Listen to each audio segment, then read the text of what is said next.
Hello and greetings. I'm Dr. Henry Throop. I'm here in Washington, D.C.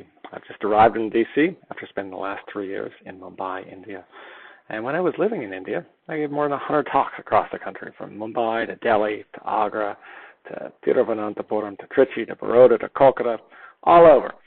I went to Kathmandu, went all over the whole area. Talking with students, talking with researchers, talking with people everywhere. I love being in India. I love talking about astronomy. And what I really loved is seeing that astronomy is just so universal. And everyone loves talking about the sky. They love talking about exploring the planets and exploring the world around us. And astronomy isn't political. It doesn't come and go. The sky's always there, and we share it. And it's so great. And from the place I lived in rural Africa, and I lived in some of the largest cities in the world, including Mumbai. Everyone sees the same planets. We see the same stars. We see the same moon. We see the same constellations. Everybody on Earth, every night. And this is really what World Space Week is about. World Space Week is declared by the United Nations in 1999. And it's the largest global space event anywhere on Earth. And maybe anywhere in the galaxy, although I hope not. I hope there's other World Space Weeks elsewhere. The theme of this World Space Week 2018 is called Space Unites the World. And I've seen this just over and over again when I visit schools, when I visit research labs, when I teach classes, when I go observing. People everywhere, they love the sky, they love space, they love curiosity. And another thing they love is the fact that we don't know everything. There's mysteries out there. We can go out, we can explore it, we can learn so much more. And there's so much that we don't know. And there's always going to be so much that we don't know, but we can continue to explore. And World Space Week, it's about space, but it's also about cooperation. It's about people working together and countries working together. And a lot of projects are naturally collaborative. Large telescopes are simply too big for one country to build alone. Large spacecraft can be too complex and too big for one lab or one country to do it all alone. So these are often international projects as well. And the U.S. and India have a long history of collaboration in space, all the way back to the 1950s, when India's launch site in Kerala was started, near Thiruvananthapuram.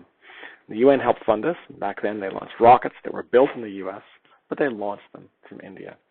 And they studied the sun. They studied the Earth's magnetic field. They studied things that helped everyone on Earth understand the weather, understand how things changed over time, and understand the world that we live in. This is such a natural collaboration. And all these collaborations, a lot of these collaborations which started back then, continue today. There's a lot of international collaboration between the U.S. and India. Scientific programs, exchange programs. A lot of scientists who come from India to the U.S. or the other way around, like me, from the U.S. to India.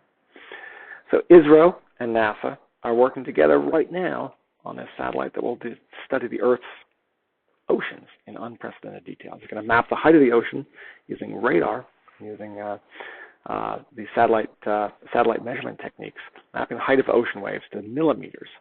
And it's really going to help us understand how water moves around the surface of the Earth in this awesome mission. It's set to launch. It's called NISAR, and it's being built by NASA and ISRO. It's set to launch in 2019, next year, and it's going to be great for both countries. And I'm looking forward to this. I'm looking forward to the other missions that NASA and ISRO will be working on in the future. One mission that ISRO is doing is the Chandrayaan-2 mission, back to the moon, which will send an orbiter and a lander to the moon.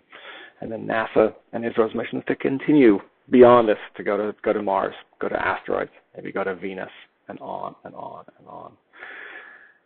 So back in the U.S., I'm currently involved with NASA's New Horizons mission. And our spacecraft has been flying for almost 13 years now. It launched in 2006. It flew past Pluto in 2015. And on January 1st, 2019, it's going to fly past a tiny asteroid in the Kuiper Belt called Ultima Thule, or MU-69, sometimes it's called. And we don't really know much about this body. We know basically where it is. We have a guess at its size, which is maybe 20, 30 kilometers across. And you thought Pluto was really tiny at 2,000 kilometers across. It's the smallest planet. Ultima Thule is 100 times smaller diameter, which means its mass is about 1 million times smaller than Pluto.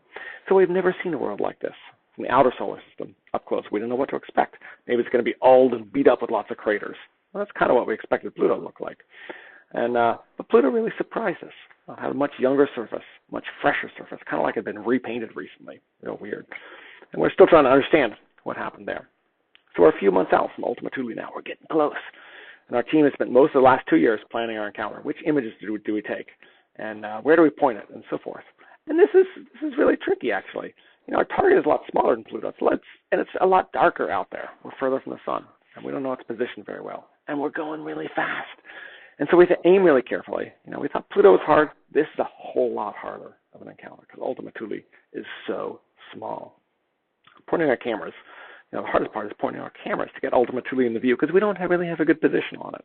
Now, Pluto, we've been observing it for decades and decades and decades in its path around the sun, so we knew its position pretty well. But with Ultima Thule, even knowing its position is a real challenge. But our team's experienced, we have lots of tricks up our sleeve, and we're looking forward to exploring this new world.